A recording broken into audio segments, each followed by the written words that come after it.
السلام علیکم ورحمۃ اللہ وبرکاتہ۔ تمام سامعین کو سلام عرض کرتے ہیں۔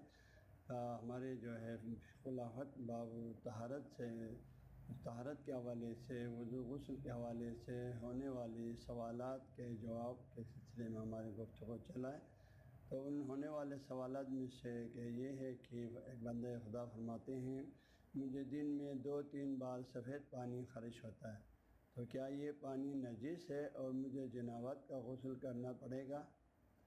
تو اس سوال کا جواب یہ اس کی مختلف صورتیں ہیں۔ اگر اس پانی کے نکلتے وقت جو ہے جسم کی کیفیت جو ہے منی کی کیفیت طاری ہوتی ہے تو اس صورت میں غسل واجب ہے اس کے خارج ہوتے وقت۔ لیکن اس نے کسی شہوانی منظر کو دیکھا تو اس وجہ سے منی کی کیفیت طاری ہو جائے، یہ پانی اچھل کے نکلتا ہے منی کی کیفیت تو غسل واجب ہو جائے گا۔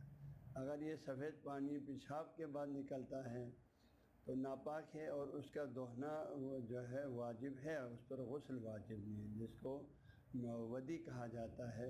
یہ اکثر پیشاب بہت سے لوگوں کو پیشاب کے بعد یہ پانی نکلتا ہے تو اس کو ودی کہا جاتا ہے۔ اس کا دہنا واجب ہے، وہ کپڑے پہ لگے جسم پہ لگے اس کو دہنا واجب ہے، لیکن اس پر غسل واجب نہیں ہے۔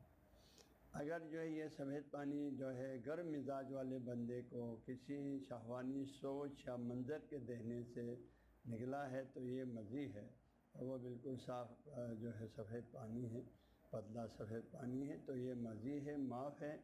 ہاں جی، اس پر جو ہے اگر باوضو ہے تو شاہ سید نے فرمایا اس پر وضو بھی واجب نہیں ہے، معاف ہے، تاہم صفائی کے لیے دھو لیں تو اچھی بات ہے۔